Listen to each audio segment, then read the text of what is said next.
उद्यस्य यतोऽन्वयादितरतश्चार्थेष्वभिज्ञस्वराट् तेने ब्रह्म हृदायः आदिकवये मुह्यन्ति यं सूरयः तेजो वारिमृदां यथा विनिमयो यत्र त्रिसर्गो मृषा धाम्ना स्वेन सदा निरस्तकुहकं सत्यं परं धीमहि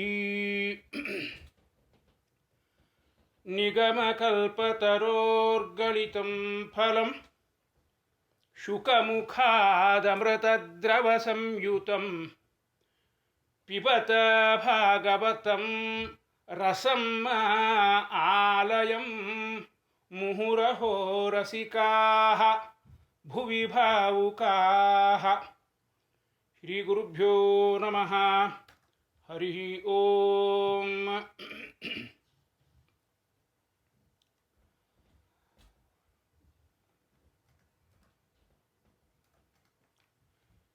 ಶ್ರೀಮದ್ಭಾಗವತದ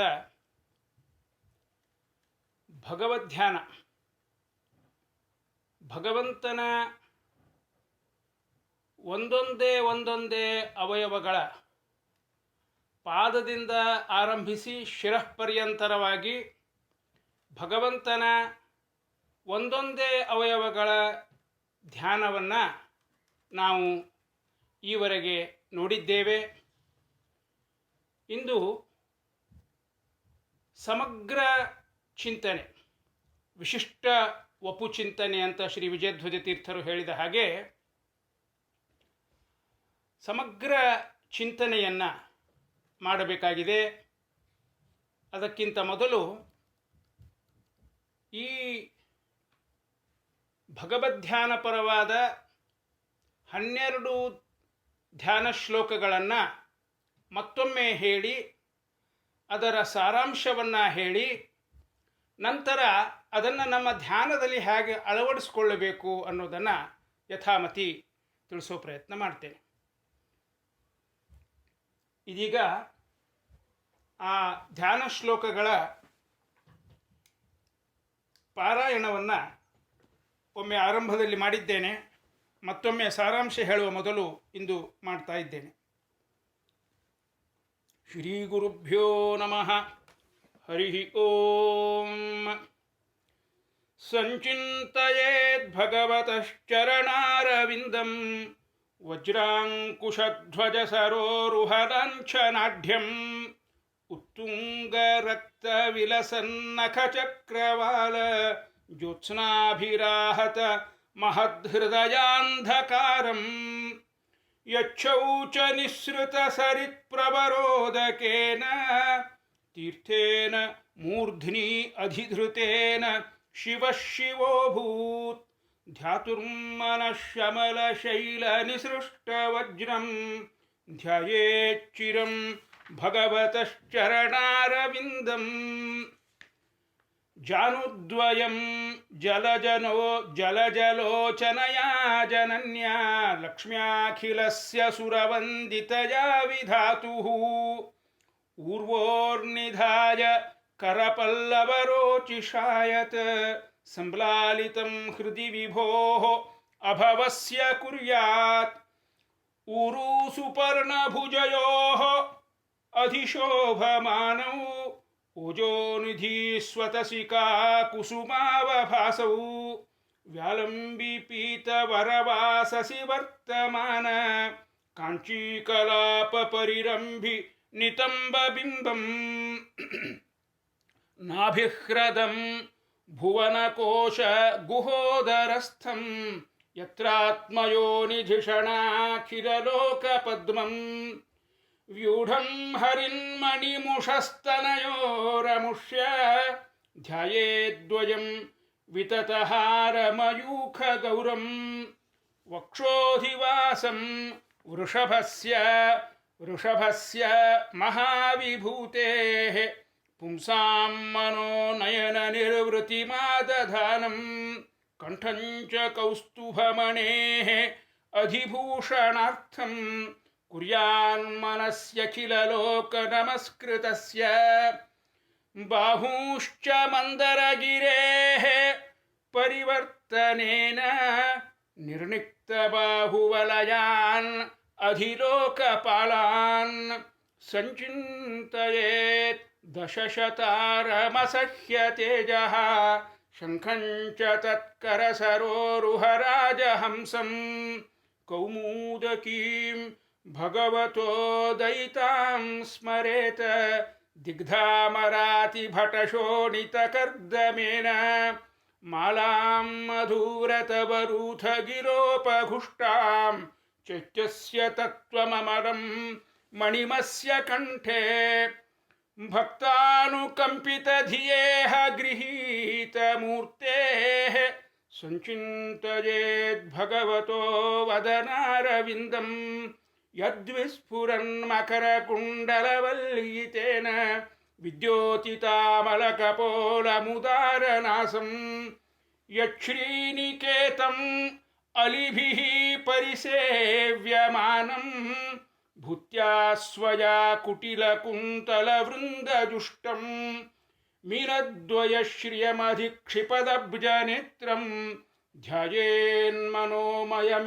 ध्यायेत् मनोमयम् अतन्द्रित उल्लसद्भ्रू तस्यावलोकमधिकं कृपयाति घोर तापत्रयोपशमनाय निसृष्टमक्ष्णोः स्निग्धस्मितानुगुणितं विपुलप्रसादं ध्यायेच्चिरं विततभावनया गुहायां हासं हरेः अवनताखिललोकतीव्र शोकाश्रुसागरविशोषणमत्युदारं सम्मोहनाय रचितं निजमाययास्य भ्रूमण्डलं मुनिकृते मकरध्वजस्य भ्रूमण्डलं मनुसुते मकरध्वजस्य ध्यानायनं प्रहसितं बहुलाधरोष्ठ ध्यानायनं रहसितं बहुलाधरोष्ठ भासारुणायिततनुद्विजकुन्दपङ्क्ति ध्यायेत् स्वहृत्कुहरके वसितस्य विष्णोः भक्त्यार्द्रयार्पितमना न पृथक् दिदृक्षेत्. ಶ್ರೀಕೃಷ್ಣಾರ್ಪಣಮಸ್ತು. ಇಲ್ಲಿ ಒಂದು ವಿಷಯವನ್ನು ಕೆಲವರು ನಿಮ್ಮಲ್ಲಿ ಆಗಲೇ ಗಮನಿಸಿರಬಹುದು. ಅಲ್ಲಿ ಯಚ್ಛೌಚ ನಿಸೃತ ಸರಿತ್ಪ್ರಬರೋದಕೇನ ಆದಮೇಲೆ ಊರು ಸುಪರ್ಣ ಭುಜಯೋಹೋ ಅನ್ನೋ ಶ್ಲೋಕ ಇದೆ. ನಮ್ಮ ವಿದ್ಯಾಪೀಠ ಪಾಠ ಮೊದಲು ಮಾಡಿಕೊಂಡು ಅನೇಕ ಪುಸ್ತಕಗಳಲ್ಲಿ ಜಾನುದ್ವಯಂ ಜಲಜರೋಚನಯ ಜನನ್ಯ ಅನ್ನೋ ಶ್ಲೋಕ ಇಲ್ಲ. ನಾನು ಉದ್ದೇಶಪೂರ್ವಕವಾಗಿ ಅದನ್ನು ಸೇರಿಸಿ ಇವತ್ತು ಪಾರಾಯಣದಲ್ಲಿ ಹೇಳಿದೆ. ಕಾರಣ ಇಷ್ಟೇ, ಅಲ್ಲಿ ಮೊದಲಿನ 2 ಶ್ಲೋಕಗಳಲ್ಲಿ ಧ್ಯಾಯೇಚ್ಚಿರಂ ಭಗವತಶ್ಚರಣಾರವಿಂದಂ ಭಗವಂತನ ಪಾದದ ಧ್ಯಾನವನ್ನು ಹೇಳಿದ್ದಾರೆ.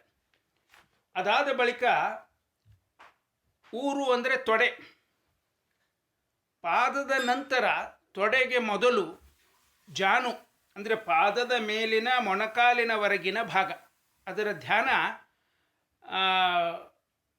ಕಾಣೋದಿಲ್ಲ ಕೆಲವು ಪುಸ್ತಕಗಳಲ್ಲಿ. ಈ ಜಾನುದ್ವಯಂ ಅನ್ನೋ ಪದ್ಯದಿಂದ ಆ ಮೊಣಕಾಲಿನ ಪಾದದ ನಂತರದ ಮೊಣಕಾಲಿನವರೆಗಿನ ಭಾಗದ ಧ್ಯಾನವನ್ನು ಹೇಳಿದ್ದಾರೆ. ಆದ್ದರಿಂದ ಅದನ್ನು ಸೇರಿಸಿ ನಾನು ಇವತ್ತಿನ ಪಾರಾಯಣದಲ್ಲಿ ಹೇಳಿದೆ. ಹಿಂದೆ ಇದನ್ನು ಹೇಳಿದ್ದೀನೋ ಇಲ್ಲವೋ ನೆನಪಿಲ್ಲ. ಒಂದು ವೇಳೆ ಹೇಳಿರದೇ ಇದ್ದರೆ ದಯವಿಟ್ಟು ಇದನ್ನು ಸೇರಿಸಿಕೊಳ್ಳಿ ಅಂತ ವಿನಂತಿಸ್ಕೊಳ್ತೇನೆ. ಇನ್ನು ಸಾರಾಂಶ ಕಥನ ಇದು ನೋಡಿ.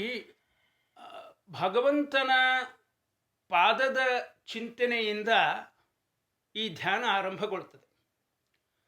ಪಾದದ ಚಿಂತನೆ ಬಹಳ ಮಹತ್ವದ ಚಿಂತನೆ. ಅವಯವಗಳ ಧ್ಯಾನಕ್ಕೆ ತೊಡಗುವವರು ದೀರ್ಘಕಾಲ ಕೇವಲ ಪಾದದ ಚಿಂತನೆಯೊಂದನ್ನೇ ಮಾಡ್ತಾರೆ. ಭಗವಂತನ ಪಾದದ ಸ್ಮರಣೆ ಬಂದರೂ ಸಾಕು ನಮಗೆ. ಇಡೀ ಶರೀರದ ಸ್ಮರಣೆ ನಮ್ಮ ಯೋಗ್ಯತೆಗೆ ಮೀರಿದ್ದಾಗಿ ಕೇವಲ ಅವನ ಪಾದದ ಸ್ಮರಣೆ ಮನಸ್ಸಿನಲ್ಲಿ ಬಂದರೂ ಅದು ಅವನ ಸ್ವರೂಪ, ಉತ್ತಮಾನಾಂ ಸ್ವರೂಪಂತೂ ಪಾದಶಬ್ದೇನ ಭಣ್ಯತೆ ಅಂತ ಅವರ ಆ ಉತ್ತಮರ ಸ್ವರೂಪವನ್ನು ಜ್ಞಾಪಿಸ್ತಕ್ಕಂಥದ್ದು ಅವರ ಪಾದ. ಆದ್ದರಿಂದ ನಾವು ಪಾದಕ್ಕೆ ನಮಸ್ಕಾರ ಮಾಡ್ತೀವಿ, ಅವರ ಸ್ವರೂಪಕ್ಕೆ ನಮಸ್ಕಾರ ಮಾಡಿದ ಹಾಗೆ. ಇಂಥ ಮಹತ್ವಪೂರ್ಣವಾದ ಪಾದದ ಚಿಂತನೆಯನ್ನು 3 ಭಾಗಗಳಲ್ಲಿ ವಿಂಗಡಿಸಬಹುದು.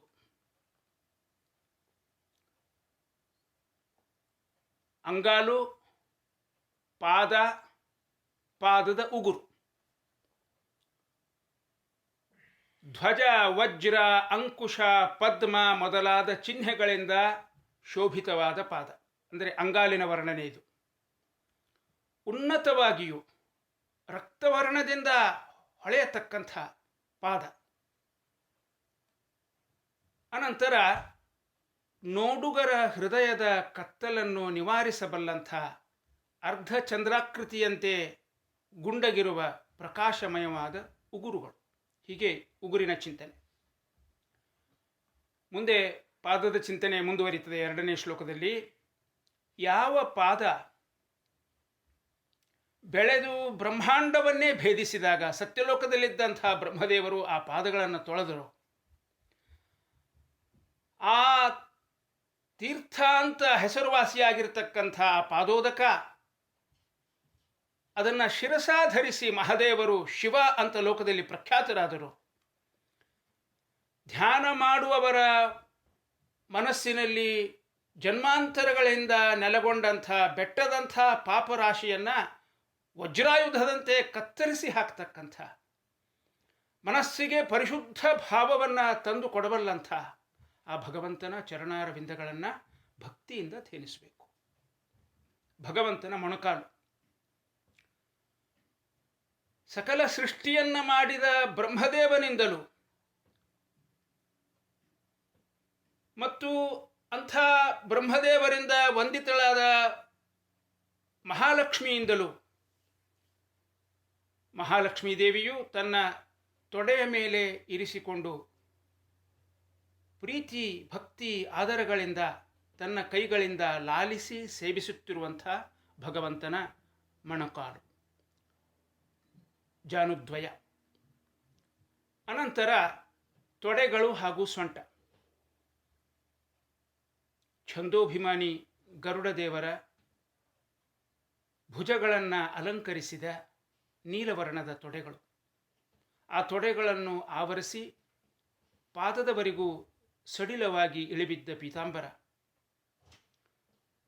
ಸೊಂಟದ ಮೇಲೆ ಶೋಭಿಸುವ, ಅಲ್ಲಿರುವುದರಿಂದಲೇ ತನ್ನ ಶೋಭೆಯನ್ನು ಹೆಚ್ಚಿಸಿಕೊಂಡಂತೆ ತೋರುವ ಸುವರ್ಣವರ್ಣದ ಒಡ್ಯಾಣ ಅಂದರೆ ನಡುಪಟ್ಟಿ. ಮುಂದೆ ನಾಭಿ. ಲೋಕಗಳ ಸೃಷ್ಟಿಕರ್ತನಾದ ಬ್ರಹ್ಮದೇವರ ಉತ್ಪತ್ತಿಗೆ ಕಾರಣವಾದ 14 ಭುವನಗಳನ್ನು ಸಂಕೇತಿಸುವ ಪದ್ಮ. ಆ ಪದ್ಮಕ್ಕೆ ಆಶ್ರಯವಾದ ಭಗವಂತನ ನಾಭಿ ಸರೋವರ. ವಕ್ಷಸ್ಥಳ ಮತ್ತು ಕಂಠ. ಮಹಾದೇವಿಯ ವಾಸಸ್ಥಾನ ಅನಿಸಿದ ಭಗವಂತನ ವಕ್ಷಸ್ಥಳ. ಮರಕತ ಮಣಿಗಳ ಹಾರದ ಕಾಂತಿಯಿಂದ ಪ್ರಕಾಶಿತವಾದ, ನೋಡುಗರ ಕಣ್ಣಿಗೆ ಮಹದಾನಂದವನ್ನುಂಟು ಮಾಡುವ ಆ ಭಗವಂತನ ಎದೆಯ ಉಭಯ ಪಾರ್ಶ್ವಗಳು ಮತ್ತು ಭಗವಂತನ ಕಂಠವನ್ನು ಶೋಭಿಸಲೆಂದೇ ಇರುವ ಸಕಲಲೋಕ ನಮಸ್ಕೃತವಾದ ಕೌಸ್ತುಭ ಮಣಿ. ಇಂಥ ಮಣಿಯಿಂದ ಕೂಡಿದ ಕಂಠ. ಬಾಹುಗಳು. ಸಮುದ್ರ ಮಥನ ಕಾಲದಲ್ಲಿ ಮಂದರ ಪರ್ವತದ ಮಥನದಿಂದ ವಿಜೃಂಭಿತಗೊಂಡ ಲೋಕಪಾಲರಿಗೆ ಆಶ್ರಯ ಸ್ಥಾನ ಅನಿಸಿದ ಬಾಹುಗಳು.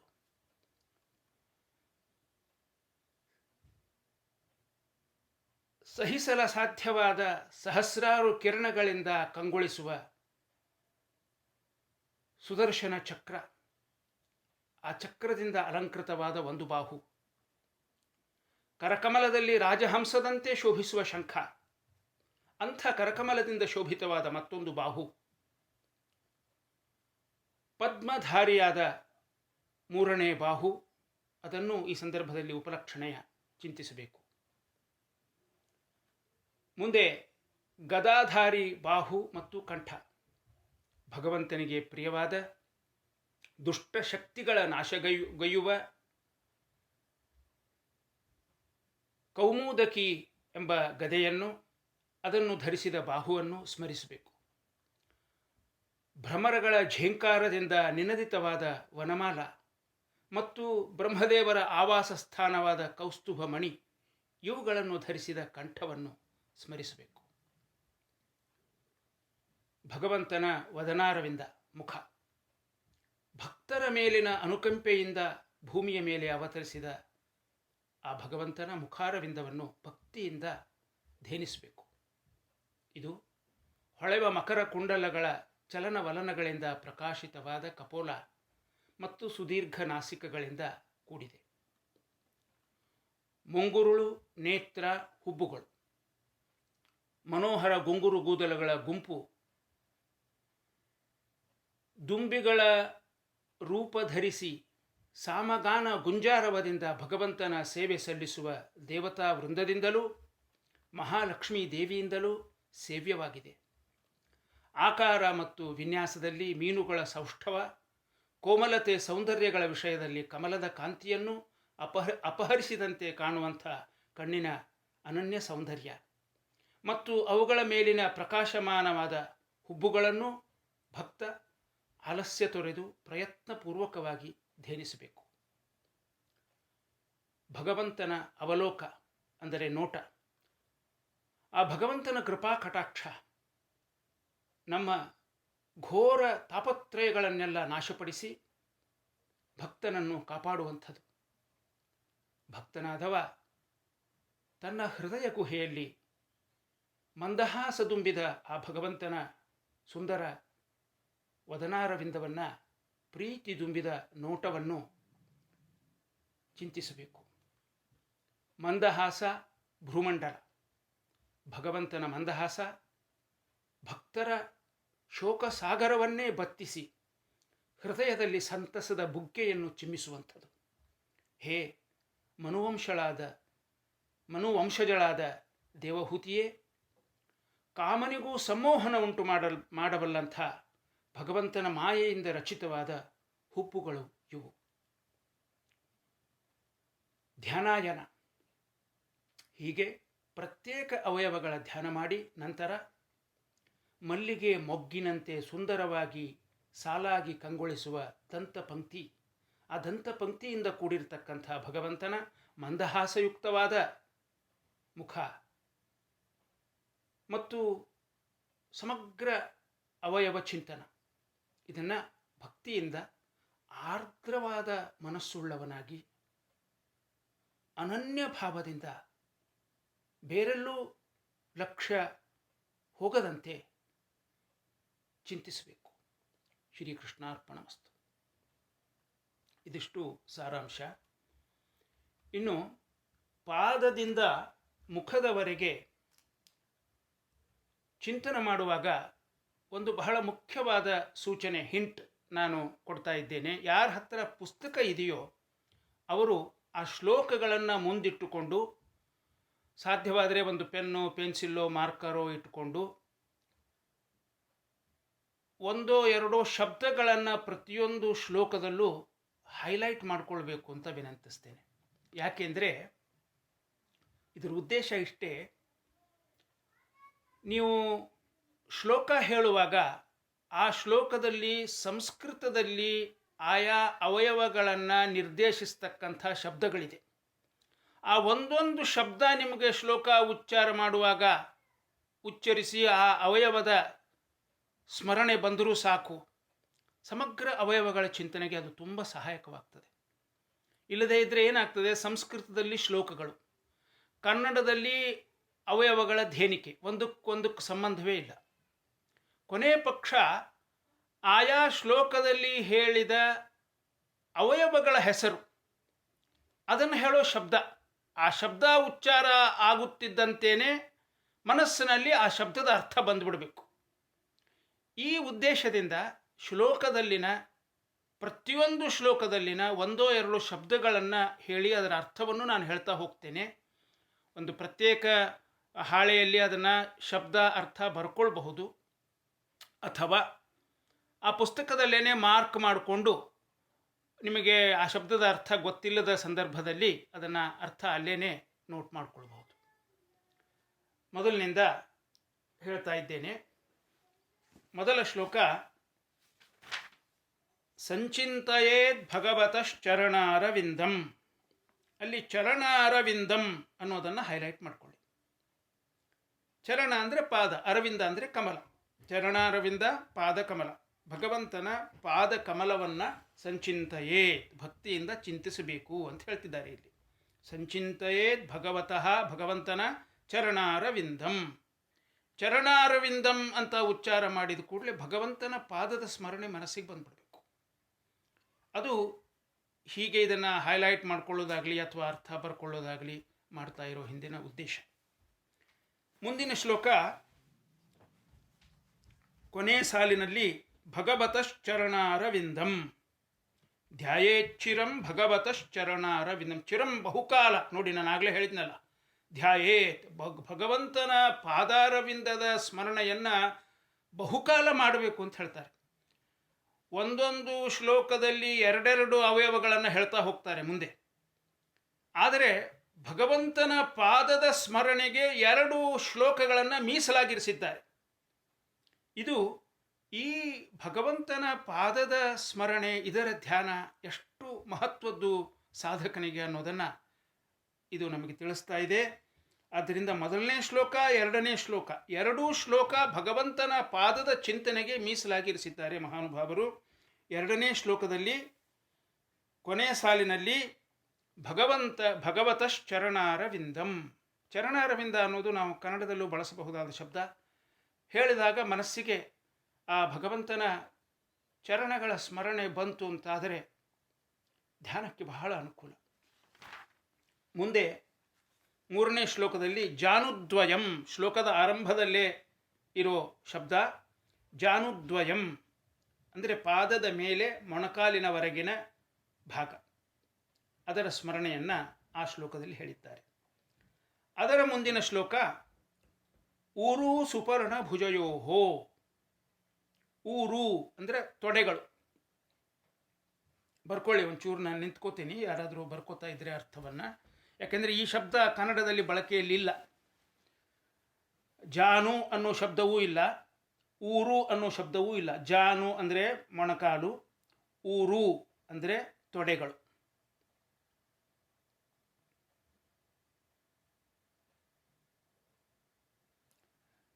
ನಿತಂಬ ಬಿಂಬಂ, ಅದೇ ಶ್ಲೋಕದಲ್ಲಿ ಕೊನೆಗಿರೋ ಶಬ್ದ. ನಿತಂಬ ಅಂದರೆ ಸೊಂಟ. ನಾನಾಗಲೇ ಹೇಳಿದ ಹಾಗೆ ಕೆಲವು ಶ್ಲೋಕಗಳಲ್ಲಿ, ಮುಂದಿನ ಅನೇಕ ಶ್ಲೋಕಗಳಲ್ಲಿ ಒಂದೊಂದು ಶ್ಲೋಕದಲ್ಲಿ 2-3 ಅವಯವಗಳ ಚಿಂತನೆಯನ್ನು ಹೇಳ್ತಾ ಹೋಗ್ತಾರೆ. ಈ ಶ್ಲೋಕದಲ್ಲಿ 2 ಅವಯವಗಳ ಚಿಂತನೆಯನ್ನು ಹೇಳ್ತಾ ಇದ್ದಾರೆ. ಊರು ಸುಪರ್ಣ ಭುಜಯೋಹೋ ಅನ್ನೋ ಶ್ಲೋಕದಲ್ಲಿ ಊರು ಅಂದರೆ ತೊಡೆಗಳು, ನಿತಂಬ ಬಿಂಬಂ ಅಂದರೆ ಸೊಂಟ, ಕಟಿಪ್ರದೇಶ. ಈ 2 ಅವಯವಗಳ ಚಿಂತನೆಯನ್ನು ಹೇಳಿದ್ದಾರೆ. ಅನಂತರ ನಾಭಿಹೃದಂ, ಹೃದ ಅಂದರೆ ಸರೋವರ, ನಾಭಿ ಅಂದರೆ ಹೊಕ್ಕಳು. ನಾಭಿಹೃದಂ, ಭಗವಂತನ ನಾಭಿ ಚಿಂತನವನ್ನು ಹೇಳ್ತಾ ಇದ್ದಾರೆ. ಅದನ್ನು ಯಾಕೆ ಸರೋವರಕ್ಕೆ ಹೋಲಿಸಿದ್ದಾರೆ ಅಂದರೆ ಅಖಿಲ ಲೋಕ ಪದ್ಮಂ ಅಂತ 2ನೇ ಸಾಲಿನ ಕೊನೆಗೆ ಪದ್ಮದ ಆ ಹೊಕ್ಕಳಿನಿಂದ ಹೊರಹೊಮ್ಮಿದ ಪದ್ಮದ ವರ್ಣನೆಯನ್ನು ಮಾಡ್ತಾ ಇದ್ದಾರೆ. ಆದ್ದರಿಂದ ಪದ್ಮ ಅರಳತಕ್ಕಂಥದ್ದು ಸರೋವರದಲ್ಲಿ. ಆದ್ದರಿಂದ ನಾಭಿಯನ್ನು ಸರೋವರಕ್ಕೆ ಹೋಲಿಸಿ ನಾಭಿಹೃದಂ ಅಂತ ಹೇಳ್ತಾ ಇದ್ದಾರೆ. ನಾಭಿ ಅಂದರೆ ಹೊಕ್ಕಳು, ಭಗವಂತನ ಹೊಕ್ಕಳು. ಯಾವ ಹೊಕ್ಕಳಿನಿಂದ ಪದ್ಮ ಉದ್ಭವವಾಯಿತು, ಯಾವ ಪದ್ಮದಲ್ಲಿ ಬ್ರಹ್ಮದೇವರು ಕಾಣಿಸಿಕೊಂಡರೋ ಅಂಥ ಆ ನಾಭಿಯ ವರ್ಣನೆ. ಮುಂದೆ 3ನೇ ಸಾಲಿನಲ್ಲಿ ವ್ಯೂಢಂ ಹರಿನ್ ಮಣಿಮುಷಸ್ತನಯೋರಮುಷ್ಯ ಅಂತನ್ನುವಲ್ಲಿ ಸ್ತನಯೋಹೋ ಅಂತನೋ ಶಬ್ದ ನೀವು ಅಂಡರ್ಲೈನ್ ಮಾಡಿಕೊಳ್ಳಿ ಅಥವಾ ಹೈಲೈಟ್ ಮಾಡಿಕೊಳ್ಳಿ. ಭಗವಂತನ ಎದೆಯ ಉಭಯ ಪಾರ್ಶ್ವಗಳು, ಅದನ್ನು ಇಲ್ಲಿ ವರ್ಣಿಸ್ತಾ ಇದ್ದಾರೆ. ಸ್ತನ ಅಂದರೆ ಎದೆ, ಸ್ತನಯೋಹೋ ದ್ವಿವಚನ ಅದು, ಎದೆಯ ಉಭಯ ಪಾರ್ಶ್ವಗಳು ಎರಡೂ ಭಾಗಗಳು. ಆಯಿತಾ? ಹೀಗೆ ಈ ಶ್ಲೋಕದಲ್ಲಿ ನಾಭಿ ಅಂದರೆ ಹೊಕ್ಕಳು, ಸ್ತನ ಅಂದರೆ ಭಗವಂತನ ಎದೆ, ಎದೆಯ ಎರಡು ಭಾಗಗಳು, ಅವುಗಳ ವರ್ಣನೆ ಈ ಶ್ಲೋಕದಲ್ಲಿದೆ. ಅದರ ಮುಂದಿನ ಶ್ಲೋಕ ವಕ್ಷೋಧಿವಾಸಂ. ವಕ್ಷ ಅಂದರೆ ಎದೆಯ ಮಧ್ಯಭಾಗ, ವಕ್ಷ ಅಂದರೆ ಭಗವಂತನ ಎದೆಯ ಮಧ್ಯಭಾಗ. ಆ ಮಹಾವಿಭೂತೇ ಅಧಿವಾಸಂ, ಮಹಾಲಕ್ಷ್ಮೀ ದೇವಿಯ ಆವಾಸ ಸ್ಥಾನ ಅದು, ಅವಳು ವಾಸ ಮಾಡತಕ್ಕಂಥ ಸ್ಥಾನ ಭಗವಂತನ ವಕ್ಷಸ್ಥಳ. ಅದರ ಚಿಂತನೆಯನ್ನು ಇಲ್ಲಿ ಹೇಳ್ತಾ ಇದ್ದಾರೆ. ವಕ್ಷ ಅಧಿವಾಸಂ ಋಷಭಸ್ಯ ಶ್ರೇಷ್ಠಸ್ಯ, ಆ ಭಗವಂತನ ವಕ್ಷಸ್ಥಲ, ಅದರ ವೈಶಿಷ್ಟ್ಯ ಏನು, ಅದರ ಶ್ರೇಷ್ಠತೆ ಏನು ಅಂದರೆ ಮಹಾವಿಭೂತೇ ಅಧಿವಾಸಂ, ಮಹಾಲಕ್ಷ್ಮೀ ದೇವಿಯ ಅವಳ ವಿಭೂತಿ ಅಂಥದ್ದು ಅನ್ನೋದನ್ನು ಮಧ್ವಾಚಾರ್ಯರು ವಿಶ್ವಸ್ಥಿತಿ ಪ್ರಲಯ ಸರ್ಗ ಮಹಾವಿಭೂತಿ ಅಂತ 6ನೇ ಸರ್ಗ ಅಂತ ನೆನಪು ದ್ವಾದಶ ಸ್ತೋತ್ರದಲ್ಲಿ ಅಲ್ಲಿ ವರ್ಣಿಸಿದ್ದಾರೆ. ಅಂಥ ವೈಭವೋಪೇತಳಾಗಿರ್ತಕ್ಕಂಥ ಮಹಾಲಕ್ಷ್ಮೀ ದೇವಿ ಮಹಾವಿಭೂತೇ ಅಧಿವಾಸಂ, ಅವಳ ವಾಸಸ್ಥಾನ ಅದು ವಕ್ಷ, ಭಗವಂತನ ವಕ್ಷಸ್ಥಳ. ಅನಂತರ 3ನೇ ಸಾಲಿನಲ್ಲಿ ಕಂಠಂ, ಕನ್ನಡದಲ್ಲಿ ನಾವು ಬಳಸ್ತಾ ಇರೋ ಶಬ್ದವೇ ಅದು, ಕಂಠ ಅಂದರೆ ಕುತ್ತಿಗೆ. ಹೀಗೆ ಈ ಶ್ಲೋಕದಲ್ಲಿ ವಕ್ಷ ಭಗವಂತನ ವಕ್ಷಸ್ಥಳ ಮತ್ತು ಕಂಠ ಈ ಎರಡು ಅವಯವಗಳ ವರ್ಣನೆಯನ್ನು ತಿಳಿಸಿದ್ದಾರೆ. ಅದರ ಮುಂದಿನ ಶ್ಲೋಕ ಬಾಹೂಂಶ್ಚ, ಬಾಹುಗಳು ಕನ್ನಡದಲ್ಲಿ ಬಳಸ್ತೀವಲ್ಲ ಶಬ್ದ, ತೋಳುಗಳು. ಬಾಹೂನ್ ಬಹುವಚನ, ಚತುರ್ಭುಜ ಅವನು ಭಗವಂತ. ಆದ್ದರಿಂದ ಆ ಬಾಹುಗಳ ವರ್ಣನೆಯನ್ನು ಈ ಪದ್ಯದಲ್ಲಿ ಮಾಡಿದ್ದಾರೆ. ಅಲ್ಲಿ 3ನೇ ಸಾಲು ಸಂಚಿಂತಯೇ ದಶಶತಾರ ಮಸಹ್ಯ ತೇಜ ಅಂತ, ಇದು ಸುದರ್ಶನ ಚಕ್ರದ ವರ್ಣನೆ. ಆ ಸುದರ್ಶನ ಚಕ್ರವನ್ನು ಧರಿಸಿದ ಬಾಹುಗಳ ಚಿಂತನೆ. ಚಕ್ರ ಅನ್ನೋ ಶಬ್ದವಾಗಲಿ ಸುದರ್ಶನ ಅನ್ನೋ ಶಬ್ದವಾಗಲಿ ಇಲ್ಲಿ ಬರಲಿಲ್ಲ. ವರ್ಣನೆಯಿಂದ ಯಾವುದನ್ನು ವರ್ಣಿಸ್ತಿದ್ದಾರೆ ಅನ್ನೋದನ್ನು ತಿಳಿಯಬಹುದು. ಸಂಚಿಂತಯೇತ್ ಅಂದರೆ ಭಕ್ತಿಯಿಂದ ಚಿಂತಿಸಬೇಕು, ಸಮ್ಯಕ್ ಚಿಂತಯೇತ್. ದಶಶತಾರಂ ಅಸಹ್ಯ ತೇಜ, ಅಸಹ್ಯ ತೇಜ, ಕನ್ನಡದಲ್ಲಿ ಅಸಹ್ಯ ಅನ್ನೋ ಶಬ್ದಕ್ಕೂ ಸಂಸ್ಕೃತದಲ್ಲಿ ಅಸಹ್ಯ ಅನ್ನೋ ಶಬ್ದಕ್ಕೂ ಅಜಗಜಾಂತರ ವ್ಯತ್ಯಾಸ ಇದೆ. ಅಸಹ್ಯ ಪಟ್ಕೋತೀವಿ ನಾವು ಅಂತೀವಲ್ಲ, ಅದಲ್ಲ ಇಲ್ಲಿ ಅರ್ಥ. ಏನು ಅಸಹ್ಯ ಅಂದರೆ, ಸಹ್ಯ ಅಂದರೆ ಸಹನೆ ಮಾಡಲು ಸಾಧ್ಯವಾಗುವಂಥದ್ದು. ಸೂರ್ಯನನ್ನು ನೀವು ಬರಿಗಣ್ಣಿನಿಂದ ಆ ಮಧ್ಯಾಹ್ನದ ಸೂರ್ಯನನ್ನು ನೋಡ್ಲಿಕ್ಕೆ ಹೊರಟ್ರೆ ಏನಾಗತ್ತೆ? ಅಸಹ್ಯ ಬರುತ್ತೇನೋ? ಅಲ್ಲ. ಕಣ್ಣಿಗೆ, ಬರಿಗಣ್ಣಿಗೆ ಆ ಸೂರ್ಯನ ಪ್ರಖರ ಕಿರಣಗಳನ್ನು ಸಹನೆ ಮಾಡಲಿಕ್ಕೆ ಆಗೋದಿಲ್ಲ, ಸಹ್ಯ ಅಲ್ಲ ಅದು. ಆದ್ದರಿಂದ ಅಸಹ್ಯ. ಎಂಥ ತೇಜಸ್ಸು ಅಂದರೆ ಸೂರ್ಯನ ತೇಜಸ್ಸು, ಅದು ಬರಿಗಣ್ಣಿಗೆ ನಮಗೆ ಸಹನೆ ಮಾಡಲಿಕ್ಕೆ ಆಗೋದಿಲ್ಲ. ಆದ್ದರಿಂದ ಸಹ್ಯ ಅಲ್ಲ ಅದು, ಆದುದರಿಂದ ಅಸಹ್ಯ. ಅಂಥ ಅಸಹ್ಯ ತೇಜ ಅಂದರೆ ಮಾನುಷ ಕಣ್ಣಿಗೆ, ಸಾಮಾನ್ಯರಿಗೆ ಸಹನೆ ಮಾಡಲು ಸಾಧ್ಯವಲ್ಲದಂಥ ತೇಜಸ್ಸುಳ್ಳಂಥ, ಇದು ಸುದರ್ಶನ ಚಕ್ರಕ್ಕೆ ಒಂದು ವಿಶೇಷಣ. ದಶಶತ ಅರಂ, ದಶಶತಾರಂ, ದಶ ಇಂಟು ಶತ, ದಶ ಅಂದರೆ 10, ಶತ ಅಂದರೆ 100, 100 ಹತ್ತಲೆ 1000, 1000 ಅಂದರೆ ಸಾವಿರಾರು ಅಂತ ಅರ್ಥ. ಅಂಥ ಅರ ಅಂದರೆ ಅಲಗುಗಳು, ಚಕ್ರದ ಅಲಗುಗಳು, ಚಕ್ರಕ್ಕೆ ತುದಿಗೆ ಚಾಚಿರ್ತಾವೆಲ್ಲ ಚೂಪಾದ ಅಲಗುಗಳು. ಅಂಥ ದಶಶತ ಅರ ಅಂದರೆ ಸಹಸ್ರಾರು ಚಕ್ರದ ಅಲಗುಗಳುಳ್ಳಂಥ, ತೇಜಸ್ಸನ್ನು ಸಹಿಸಲು ಶಕ್ಯವಾಗದಂಥ ಇಂಥದ್ದನ್ನು ಸಂಚಿಂತಯೇತ್ ಅಂತ ಹೇಳ್ತಾರೆ. ಅಂದರೆ ಆ ಚಕ್ರವನ್ನು ನಾವು ಸ್ಮರಣೆ ಮಾಡಬೇಕು. ಬಾಹೂನ್ ಅಂತ ಶ್ಲೋಕದ ಆರಂಭದಲ್ಲಿರೋದರಿಂದ ಆ ಚಕ್ರಧಾರಿಯಾದ ಒಂದು ಭುಜವನ್ನು ಈ ಸಂದರ್ಭದಲ್ಲಿ ನಾವು ಚಿಂತಿಸಬೇಕು ಅಂತ ಹೇಳ್ತಾ ಇದ್ದಾರೆ.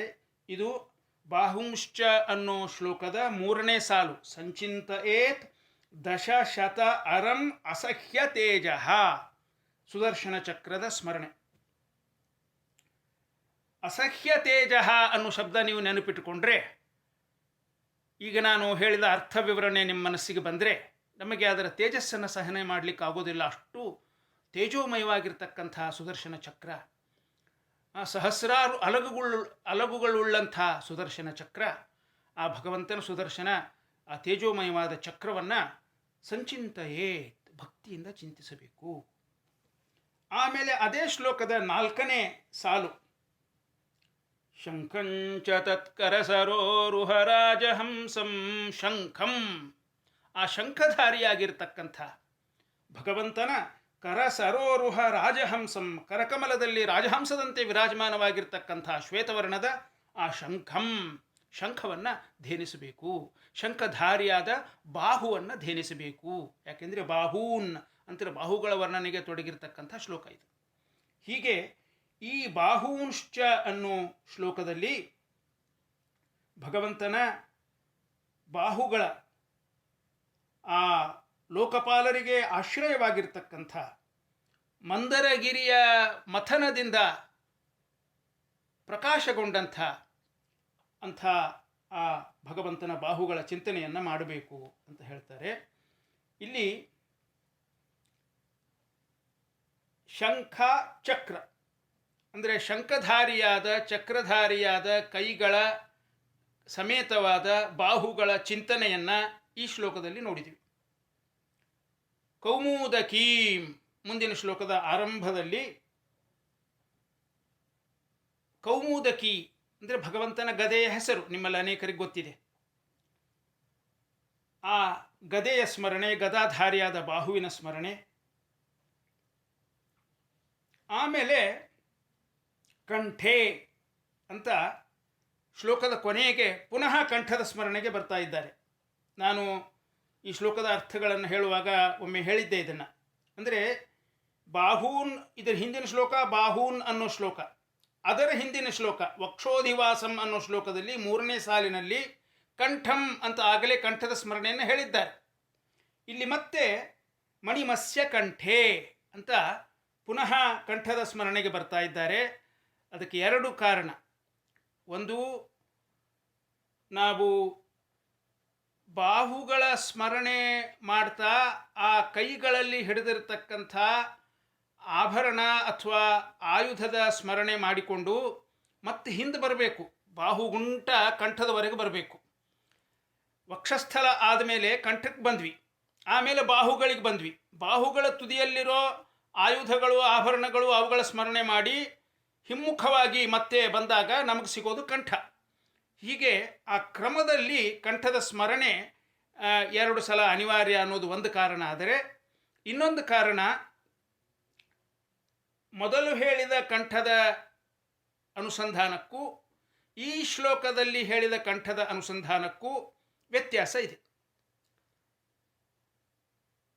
ಕೌಸ್ತುಭ ಮಣಿಯನ್ನ ಧರಿಸಿರತಕ್ಕಂಥ ಕಂಠಂಚ ಕೌಸ್ತುಭ ಮಣೇಹೇ ಅಧಿಭೂಷಣಾರ್ಥಂ ಅನ್ನೋದು ಮೊದಲು ಹೇಳಿದ ಕಂಠದ ಸ್ಮರಣೆ. ಇಲ್ಲಿ ಹೇಳ್ತಾ ಇರೋ ಕಂಠದ ಸ್ಮರಣೆ ಚೈತ್ಯಸ್ಯ ತತ್ವಮಮಲಂ ಮಣಿಮಸ್ಯ ಕಂಠೇ. ಆ ಚೈತ್ಯಸ್ಯ ಅಮಲಂ ತತ್ವಂ, ಬ್ರಹ್ಮದೇವರು ಚೈತ್ಯಸ್ಯ ತತ್ವ ಅಂದರೆ ಸಕಲ ಜೀವ ನಿಯಾಮಕರಾಗಿರ್ತಕ್ಕಂಥ ಜೀವೋತ್ತಮರಾಗಿರ್ತಕ್ಕಂಥ ಬ್ರಹ್ಮದೇವರ ವಾಸ ಸ್ಥಾನವಾಗಿರ್ತಕ್ಕಂಥ ಕೌಸ್ತುಭಮಣಿ. ಅದಕ್ಕೆ ಪ್ರಮಾಣಗಳನ್ನು ದ್ವಾದಶ ಸ್ತೋತ್ರದ ಅರ್ಥ ಹೇಳುವಾಗಲೂ ಟಿಪ್ಪಣಿಕಾರರು ಕೊಟ್ಟಿದ್ದಾರೆ, ಇಲ್ಲೂ ಕೊಟ್ಟಿದ್ದಾರೆ. ಅದು ಕೌಸ್ತುಭಮಣಿ ಅನ್ನೋದು ಬ್ರಹ್ಮದೇವರ ವಾಸಸ್ಥಾನ. ಬ್ರಹ್ಮದೇವರನ್ನು ನಮಗೆ ಜ್ಞಾಪಕಕ್ಕೆ ತಂದು ಕೊಡಬೇಕು. ಹಿಂದಿನ ಅನುಸಂಧಾನದಲ್ಲಿ ಯಾರೋ ನೆನಪಿಸಿದ್ರು, ನಮ್ಮ ಮುರಳಿಯವರು ಅಂತ ಕಾಣ್ತದೆ. ಉದ್ಗೀರ್ಯಂತೆ ನಿಶಮ್ಯತಃ ಅಂತ ದ್ವಾದಶ ಸ್ತೋತ್ರದಲ್ಲಿ ನಮಗೆ ಕಾಣ್ತದೆ. ಏನದು ಆರಂಭ? ಉದ್ಗೀರ್ಯಂತೆ ಅನಿಶಮ್ಯತ ವೈಕುಂಠಸ್ಯಾಖಿಲ ವೇದಾಃ ಉದ್ಗೀರ್ಯಂತೆ ನಿಶಮ್ಯತಃ ಅಂತ. ಅಲ್ಲಿ ಸ್ವಲ್ಪ ಹಿಂದೆ ಮುಂದಿನ ಸಂದರ್ಭ ನೋಡಬೇಕು, ನೋಡಿ ಅದಕ್ಕೆ ಬ್ರಹ್ಮದೇವರ ಪರವಾಗಿಯೂ ಅರ್ಥ ಹೇಳಲಿಕ್ಕೆ ಬರಬಹುದು ಅಂತ ಹೇಳಿದ್ದೆ ನಾನು. ನೋಡಿದೆ, ದ್ವಾದಶ ಸ್ತೋತ್ರವನ್ನು ತೆಗೆದು ನೋಡಿದೆ. ಇಲ್ಲಿ ನಾನು ಹಿಂದೆ ಹೇಳಿದ್ದು ಸರಿ, ಎರಡು ರೀತಿಯ ಅರ್ಥಗಳನ್ನು ಹೇಳಲಿಕ್ಕೆ ಬರ್ತದೆ. ಒಂದು ಪ್ರಧಾನವಾದ ಅರ್ಥ, ಯಾವ ಕಂಠದಿಂದ ಯತಃ ಉದ್ಗೀರ್ಯಂತೆ, ಯಾವ ಕಂಠದಿಂದ ವೈಕುಂಠಸ್ಯ ಅಖಿಲಾಹ ವೇದಾಹ ಅನಿಶಂ ಉದ್ಗೀರ್ಯಂತೆ ಅಂಥ ಕಂಠ, ಯಾವ ಕಂಠದಿಂದ ಆ ವೈಕುಂಠನಾಮಕನಾದ ಭಗವಂತನ ಸಂಬಂಧಿಯಾದ ಎಲ್ಲ ವೇದಗಳು ಉಚ್ಚರಿತವಾಗುವವೋ ಅಂಥ ಭಗವಂತನ ಕಂಠ ಅಂತ ಭಗವಂತನ ಅವಯವಗಳ ಸ್ಮರಣೆಯನ್ನು ಮಾಡ್ತಾ ಬರುವಾಗ ಕಂಠದ ವರ್ಣನೆ. ಇನ್ನೊಂದು ಅರ್ಥ, ವೈಕುಂಠನಾಮಕ ಪರಮಾತ್ಮನ ಅಂದರೆ ಅವನನ್ನು ಕುರಿತು ಹೇಳ್ತಕ್ಕಂಥ ಎಲ್ಲ ವೇದಗಳು ಯಾವ ಬ್ರಹ್ಮದೇವರಿಂದ ಹೊರಹೊಮ್ಮುತ್ತಾ ಇವೆಯೋ ಅಂಥ ಕಂಠಸ್ಥಾನದಲ್ಲಿ ಕೌಸ್ತುಭಮಣಿಯ ರೂಪದಲ್ಲಿ ಸನ್ನಿಹಿತರಾಗಿರ್ತಕ್ಕಂಥ ಬ್ರಹ್ಮನುಳ್ಳ ಭಗವಂತನ ಕಂಠ ಪ್ರದೇಶವನ್ನು ಧ್ಯಾನಿಸಬೇಕು ಅಂತ ಹೀಗೆ ಅರ್ಥ ಮಾಡಬೇಕು. ಎರಡೂ ಅರ್ಥಕ್ಕೂ ಅಲ್ಲಿ ಅವಕಾಶ ಇದೆ. ಪ್ರಸಂಗವಶಾತ್ ಅದನ್ನು ಹೇಳಿದೆ. ಮುಂದೆ ಭೃತ್ಯಾನುಕಂಪಿತ ಧಿಯೇಹ ಗೃಹೀತ ಮೂರ್ತೆ ಸಂಚಿಂತಯೇದ್ ಭಗವತೋ ವದನಾರವಿಂದಂ. ಕೌಮುದಕಿಂ ಆದ ಮೇಲೆ ಅದರ ಮುಂದಿನ ಶ್ಲೋಕದಲ್ಲಿ ಎರಡನೇ ಸಾಲಿನಲ್ಲಿ ವದನಾರವಿಂದಂ ಅನ್ನೋ ಶಬ್ದವನ್ನು ಹೈಲೈಟ್ ಮಾಡಿಕೊಳ್ಬೇಕು. ವದನ ಅನ್ನೋ ಅರವಿಂದ, ಭಗವಂತನ ವದನ ಅಂದರೆ ಮುಖ, ಅದನ್ನು ಕಮಲಕ್ಕೆ ಅರವಿಂದಂ ಕಮಲಕ್ಕೆ ಹೋಲಿಸಿದ್ದಾರೆ. ಮುಖ ಕಮಲದ ಸ್ಮರಣೆಯನ್ನು ಇಲ್ಲಿ ಹೇಳ್ತಾ ಇದ್ದಾರೆ. ಆ ವದನಾರವಿಂದಂ ಅನ್ನೋ ಶಬ್ದವನ್ನು ಹೈಲೈಟ್ ಮಾಡಿಕೊಳ್ಳಿ ಅಥವಾ ಅಂಡರ್ಲೈನ್ ಮಾಡಿಕೊಳ್ಳಿ. ಆಮೇಲೆ ಕಿವಿ, ಕಪೋಲ, ನಾಸಿಕ, ಈ ಮೂರು ಅವಯವಗಳ ಅಂದರೆ ಮುಖದಲ್ಲಿರ್ತಕ್ಕಂಥ ಅವಯವಗಳ ಸ್ಮರಣೆಯನ್ನು ಮುಂದಿನ ಎರಡು ಸಾಲುಗಳಲ್ಲಿ ಹೇಳ್ತಾ ಇದ್ದಾರೆ. ಯದ್ವಿಸ್ಫುರನ್ ಮಕರ ಕುಂಡಲ ವಲ್ಗೀತೇನ ವಿದ್ಯೋತಿತ ಅಮಲ ಕಪೋಲಂ ಉದಾರ ನಾಸಂ ಅನ್ನೋ ಈ ಎರಡು ಸಾಲುಗಳಲ್ಲಿ ಏನವು ಶಬ್ದಗಳು? ಮಕರ ಕುಂಡಲ. ಸಾಮಾನ್ಯವಾಗಿ ಆ ಶಬ್ದಗಳನ್ನು ಕೇಳಿದಾಗ ನಮಗೆ ಕಿವಿಯ ಆಭರಣಗಳು ಅಂತಿಷ್ಟು ಜ್ಞಾನ ಆಗ್ತದೆ. ಮಕರ ಕುಂಡಲಗಳನ್ನು ಧರಿಸಿರತಕ್ಕಂಥ ಕಿವಿಗಳು ಮತ್ತು ಕಪೋಲ, ಕಪಾಳ ಅಂತೀವಲ್ಲ ನಾವು, ಗಲ್ಲ, ನಾಸಂ ನಾಸಿಕ, ಮೂಗು, ಹೀಗೆ ಈ ಮೂರು ಅವಯವಗಳ ಮಕರ ಕುಂಡಲಧಾರಿಯಾದ ಕರ್ಣಗಳು, ಕಪೋಲ ಮತ್ತು ನಾಸ, ಇದರ ಧ್ಯಾನವನ್ನು, ಮುಖದಲ್ಲಿರ್ತಕ್ಕಂಥ ಈ ಅವಯವಗಳ ಧ್ಯಾನವನ್ನು ಈ ಶ್ಲೋಕದಿಂದ ಹೇಳ್ತಾ ಇದ್ದಾರೆ. ಮಕರ ಕುಂಡಲ, ಕಪೋಲ, ನಾಸ ಇವುಗಳನ್ನು ನೀವು ಅಂಡರ್ಲೈನ್ ಮಾಡಿಕೊಳ್ಳಿ. ಮಕರ ಕುಂಡಲ ಅನ್ನೋ ಶಬ್ದದಿಂದ ಮಕರ ಕುಂಡಲಧಾರಿಯಾದ ಕರ್ಣಗಳು, ಕಪೋಲ ಅನ್ನೋದು ಶಬ್ದಕ್ಕೆ ಗಲ್ಲ ಅಂತ ಅರ್ಥ, ನಾಸ ಅಂದರೆ ನಾಸಿಕ, ಈ ಅವಯವಗಳುಳ್ಳಂಥ ವದನಾರವಿಂದಂ ಎರಡನೇ ಸಾಲಿನ ಕೊನೆಗಿದೆ ನೋಡಿ. ಆ ವದನಾರವಿಂದದ ಚಿಂತನೆಯನ್ನು ಈ ಪದ್ಯದಲ್ಲಿ ಹೇಳ್ತಾ ಇದ್ದಾರೆ. ಮುಂದೆ ಯಚ್ಛ್ರೀನಿಕೇತ ಮಲಿಭಿಹಿ, ಅಲ್ಲಿ ಎರಡನೇ ಸಾಲಿನಲ್ಲಿ ಕುಟಿಲ ಕುಂತಲ ವೃಂದ ಅನ್ನೋ ಶಬ್ದವನ್ನು ಹೈಲೈಟ್ ಮಾಡಿಕೊಳ್ಳಿ. ಕುಟಿಲ ಅಂದರೆ ವಕ್ರ, ಕುಂತಲ ಅಂದರೆ ಕೂದಲು, ವಕ್ರ ಕೂದಲು ಅಂದರೆ ಗುಂಗುರು ಕೂದಲು, ಅವುಗಳ ವೃಂದ ಅಂದರೆ ಸಮೂಹ, ಗುಂಪು. ಆ ಭಗವಂತನ ಹಣೆಯ ಮೇಲಿನ ಗುಂಗುರು ಕೂದಲುಗಳ ಚಿಂತನೆಯನ್ನು ಇಲ್ಲಿ ಹೇಳ್ತಾ ಇದ್ದಾರೆ. ಜುಷ್ಟಂ ಅಂದರೆ ಕೂಡಿದ್ದು ಅಂತ ಅರ್ಥ, ಕುಟಿಲ ಕುಂತಲ ವೃಂದ ಜುಷ್ಟಂ. ಆಮೇಲೆ ಇನ್ನೆರಡು ಮುಖದಲ್ಲಿನ ಅವಯವಗಳ ಚಿಂತನೆಯನ್ನು ಕೂಡ ಈ ಶ್ಲೋಕದಲ್ಲಿ ಹೇಳ್ತಾ ಇದ್ದಾರೆ. ಆ ಮೂರನೇ ಸಾಲಿನ ಕೊನೆಗೆ ಅಬ್ಜ ನೇತ್ರಂ ಅಂತ ಬರ್ತದೆ. ಅಬ್ಜ ಅಂದರೆ ಕಮಲ, ಅಪು ಅಂದರೆ ನೀರು, ಅದರಲ್ಲಿ ಜ ಅಂದರೆ ಹುಟ್ಟತಕ್ಕಂಥದ್ದು, ಅಬ್ಜ ಅಂದರೆ ಕಮಲ. ಅಬ್ಜ ನೇತ್ರಂ ಅಂದರೆ ಕಮಲ ನೇತ್ರ ಅಂತ ಅರ್ಥ. ನೇತ್ರಗಳ, ಕಣ್ಣುಗಳ ಚಿಂತನೆಯನ್ನು ಈ ಮೂರನೇ ಸಾಲಿನ ಅಬ್ಜನೇತ್ರಂ ಅನ್ನೋ ಶಬ್ದದಿಂದ ಹೇಳ್ತಾ ಇದ್ದಾರೆ. ನಾಲ್ಕನೇ ಸಾಲಿನ ಕೊನೆಯ ಶಬ್ದ ಉಲ್ಲಸದ್ ಭ್ರು.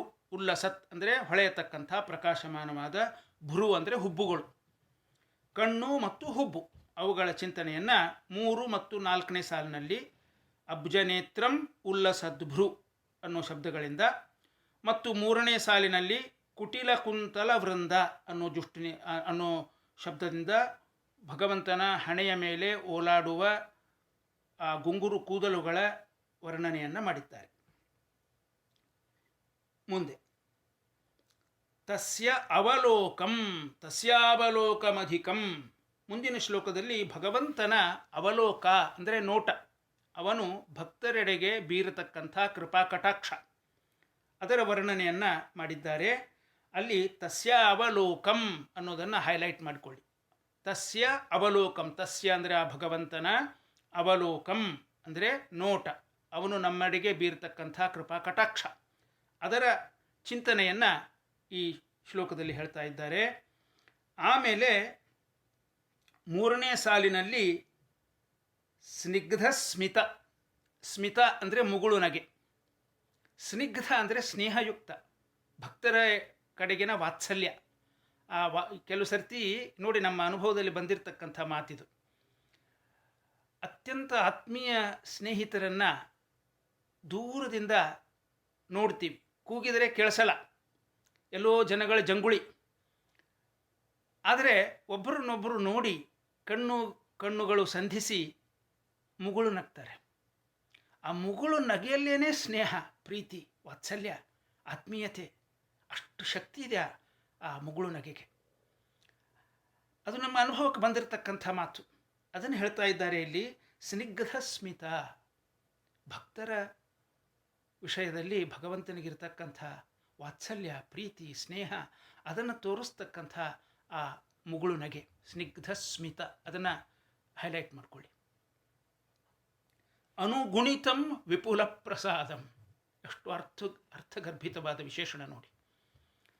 ಆ ಸ್ಮಿತ ಏನಿದೆ, ಮುಗುಳು ನಗು, ಅದರಿಂದ ಅನುಗುಣಿತಂ ವಿಪುಲ ಪ್ರಸಾದಂ, ಅದನ್ನು ಅನುಸರಿಸಿ ಗುಣಿತವಾಗಿರ್ತಕ್ಕಂಥ ಅನೇಕ ಪಟ್ಟು ಹೆಚ್ಚಾದಂಥ ಏನದು ವಿಪುಲ ಪ್ರಸಾದಂ. ವಿಪುಲ ಅನ್ನೋದು ಕನ್ನಡ ಶಬ್ದವೇ, ಧಾರಾಳವಾದ. ಪ್ರಸಾದಂ ಭಗವಂತನ ಪ್ರಸನ್ನತೆ. ಆ ಮುಗುಳು ನಗುವನ್ನು ನೋಡಿದಾಗ ಭಗವಂತ ನಮ್ಮ ಬಗ್ಗೆ ಪ್ರಸನ್ನನಾಗಿದ್ದಾನೆ ಅನ್ನೋ ಭಾವ ಮನಸ್ಸಿನಲ್ಲಿ ಭಕ್ತನಿಗೆ ಬಂದುಬಿಡುತ್ತದೆ.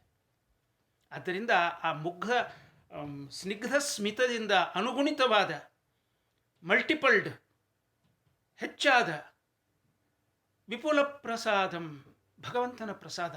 ಆಯ್ತಪ್ಪ, ಭಗವಂತ ಮುಗುಳು ನಗು ನಮ್ಮೆಡೆಗೆ ಬೀರಿದ್ದಾನೆ ಅಂದರೆ ಪ್ರಸನ್ನನಾಗಿದ್ದಾನೆ ಅಂತರ್ಥ, ನಮ್ಮ ವಿಷಯದಲ್ಲಿ ಪ್ರಸನ್ನನಾಗಿದ್ದಾನೆ ಅಂತರ್ಥ.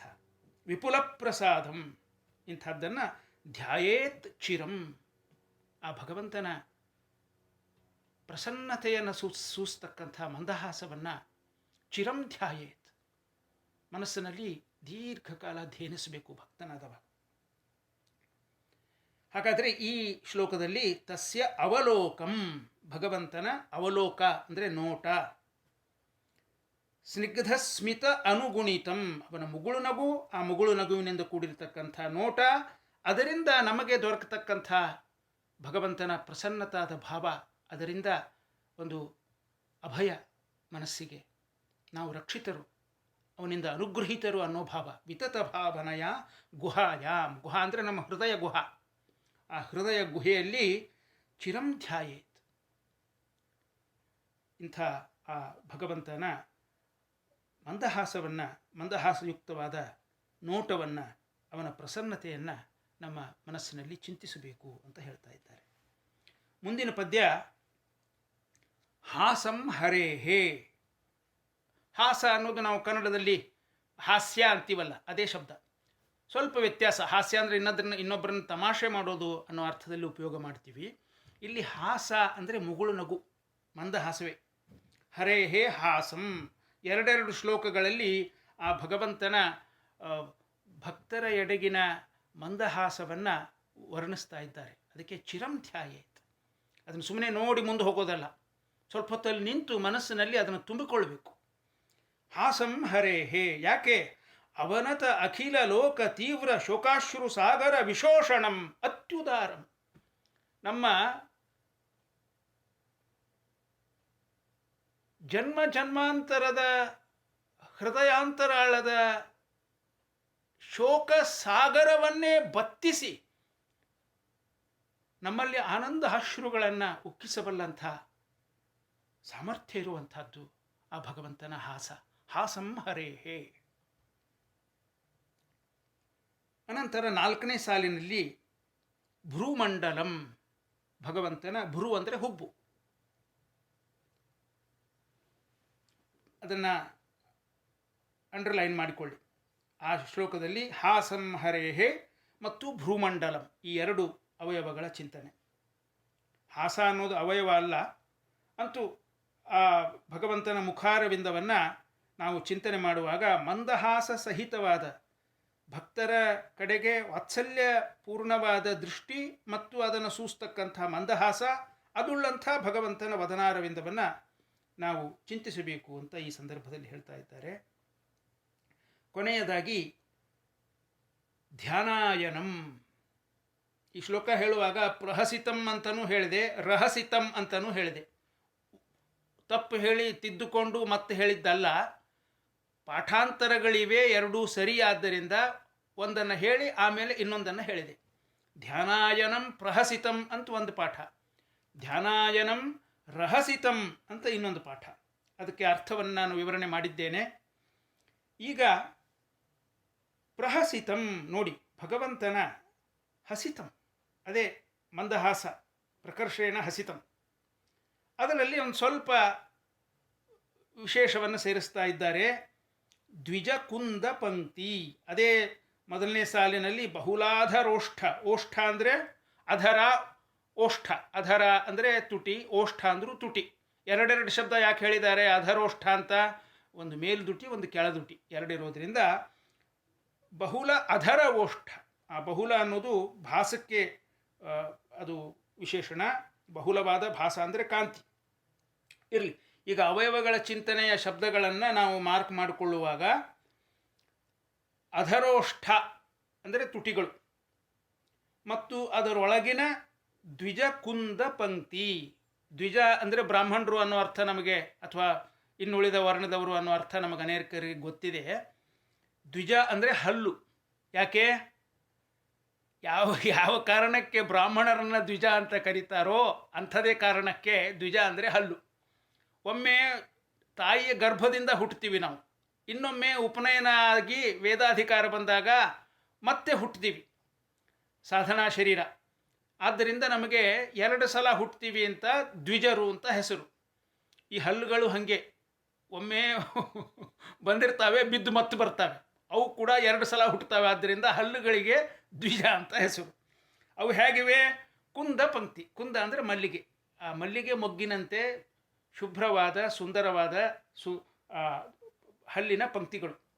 ಆದ್ದರಿಂದ ದ್ವಿಜಕುಂದ ಪಂಕ್ತಿ, ಅದನ್ನು ಅಂಡರ್ಲೈನ್ ಮಾಡ್ಕೊಳ್ಳಿ. ಯಾಕೆಷ್ಟು ಬಿಡಿಸಿದರೆ ಅರ್ಥ ಹೇಳಿದೆ ಅಂದರೆ, ಆ ಶಬ್ದ ನೋಡಿದಾಗ ನಮಗೆ ಆ ಅರ್ಥ ಸ್ಮರಣೆಗೆ ಬರಬೇಕು. ಭಗವಂತನ ತುಟಿಗಳು, ಆ ತುಟಿಗಳ ಮಧ್ಯೆ ಕಾಣತಕ್ಕಂಥ ಸುಂದರವಾದ ದಂತಪಂಕ್ತಿಗಳು. ಅಧರೋಷ್ಠ, ದ್ವಿಜಕುಂದ ಪಂಕ್ತಿ, ಇವುಗಳನ್ನು ಹೈಲೈಟ್ ಮಾಡಿಕೊಳ್ಳಿ. ಆಮೇಲೆ ಈ ಸಮಗ್ರ ಅವಯವಗಳ ಧ್ಯಾನ, ಒಟ್ಟು ಒಂದು ವಿಶಿಷ್ಟ ಶರೀರ, ಇಡೀ ಶರೀರ, ಅದನ್ನು ಧ್ಯಾನ ಮಾಡಲಿಕ್ಕೆ ಧ್ಯಾನಾಯನಂ. ಅದು ಒಂದು ಅವಯವ ಅಲ್ಲ, ಸಮಗ್ರ ಶರೀರದ ಚಿಂತನೆಯ ಬಗ್ಗೆ ಹೇಳಿತು. ಧ್ಯಾನಕ್ಕೆ ಅಯನ ಅಂದರೆ ಆಶ್ರಯ. ಯಾವ ಭಗವಂತನ ಶರೀರವನ್ನು ನಾವು ಧ್ಯಾನಿಸ್ತಾ ಇದ್ದೇವೋ, ಎಲ್ಲ ಅವಯವಗಳಿಂದ ಕೂಡಿರತಕ್ಕಂಥ ಶರೀರ, ಅದು ಧ್ಯಾನಾಯನ. ಶ್ಲೋಕದ ಆರಂಭದ ಶಬ್ದ. ಹೇಗೆ ಅದನ್ನು ಧ್ಯಾನಿಸಬೇಕು? ಭಕ್ತಿಯ, ಆರ್ದ್ರಯ, ಅರ್ಪಿತಮನಾಹ. ನೋಡಿ ಎಷ್ಟು ಶಬ್ದಗಳನ್ನು ಹಾಕ್ತಾರೆ ಅಲ್ಲಿ. ಭಕ್ತಿ ಇರಬೇಕು, ಭಕ್ತಿಯಿಂದ ಮನಸ್ಸು ತೊಯ್ದು ಹೋಗಬೇಕು, ಆರ್ದ್ರವಾಗಬೇಕು. ಮತ್ತು ಅರ್ಪಿತ ಮನಃ, ಇದರಂಥ ಶಬ್ದ ಇಲ್ಲ. ಸಮರ್ಪಿತ ಚಿತ್ತರಾಗಬೇಕು. ನ ಪೃಥಕ್ ದಿದೃಕ್ಷೇತ್, ಬೇರೆ ಎಲ್ಲೂ ಲಕ್ಷ್ಯ ಹೋಗಲಿಕ್ಕೆ ಆಸ್ಪದವೇ ಉಳಿಬಾರದು. ಅಂಥ ಏಕಾಗ್ರತೆ, ಅಂಥ ಸಮರ್ಪಣಾ ಭಾವ.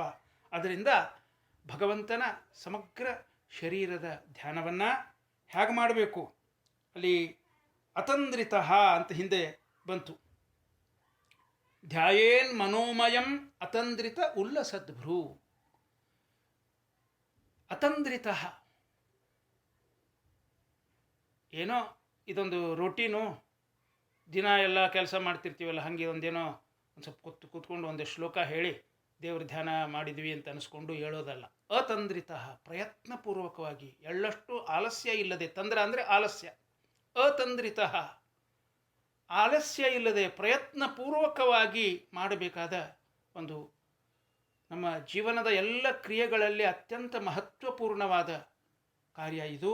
ಇಂಥದ್ದನ್ನು ಧ್ಯಾಯೇತ್, ಮನೋಮಯಂ ಧ್ಯಾಯೇತ್, ನಮ್ಮ ಹೃದಯ ಗುಹೆಯಲ್ಲಿ ನಮ್ಮ ಮನಸ್ಸಿನಿಂದ ಕಲ್ಪಿತವಾದ ಹಿರಿಯರು ನಮಗೆ ಧ್ಯಾನ ಶ್ಲೋಕಗಳಿಂದ ಒದಗಿಸಿರ್ತಕ್ಕಂಥ ವಿವರಗಳನ್ನು ಉಪಯೋಗಿಸಿಕೊಂಡು ನಮ್ಮ ಹೃದಯ ಗುಹೆಯಲ್ಲಿ ಭಗವಂತನ ಸಮಗ್ರ ಶರೀರವನ್ನು, ಈ ಎಲ್ಲ ಅವಯವಗಳಿಂದ ಕೂಡಿರತಕ್ಕಂಥ ವಿಶಿಷ್ಟ ಶರೀರದ ಧ್ಯಾನವನ್ನು ನಾವು ನಡೆಸಬೇಕು ಅಂತ ಹೇಳ್ತಾ ಇದ್ದಾರೆ. ಇಷ್ಟು ಇದರ ಬಗ್ಗೆ ಹೇಳಬಹುದಾದದ್ದು. ಇನ್ನು ಒಂದು ಮಾತು, ಸಾಮಾನ್ಯವಾಗಿ ಭಾಗವತ ಪ್ರವಚನಕಾರರು ಇದನ್ನು ಹೇಳೋದಿಲ್ಲ, ಅಥವಾ ನಾನು ಯಾರಿಂದಲೂ ಕೇಳಿಲ್ಲ. ಇದನ್ನು ನಾನು ಯಾತಕ್ಕೆ ಹೇಳ್ತಾ ಇದ್ದೇನೆ ಅಂದರೆ, ಯಾರಿಗಾದರೂ ನಾವು ಈವರೆಗೂ ಈ ತರಹ ಧ್ಯಾನ ಶುರು ಮಾಡಿಕೊಳ್ಳಿಲ್ಲ, ಇನ್ಮೇಲೆ ಶುರು ಮಾಡಬೇಕು ಅಂತ ಅನ್ನುವವರಿದ್ದರೆ, ಪ್ರಯತ್ನ ಮಾಡಿ ಬಹಳ ಕಷ್ಟ ಅಂತ ಅವ್ರಿಗೆ ಅನಿಸಿದರೆ ಅವ್ರಿಗೆ ಈ ಮುಂದಿನ ಮಾತು. ಈಗಾಗಲೇ ಯಾರೋ ಜ್ಞಾನಿಗಳಿಂದ ಧ್ಯಾನದ ವಿಧಿಯನ್ನು ತಿಳಿದುಕೊಂಡು ನಿತ್ಯದಲ್ಲೂ ಕೆಲ ಕಾಲ ಧ್ಯಾನಕ್ಕೆ ಸಮಯವನ್ನು ಮೀಸಲಾಗಿರಿಸಿ ಯಾವುದೋ ಒಂದು ವಿಧಾನವನ್ನು ಅನುಸರಿಸಿ ಅದು ತುಂಬ ಒಗ್ಗಿ ಹೋದವರಿದ್ದರೆ ಅದರಲ್ಲಿ ವ್ಯತ್ಯಾಸ ಮಾಡಿಕೊಳ್ಬೇಕಾಗಿಲ್ಲ.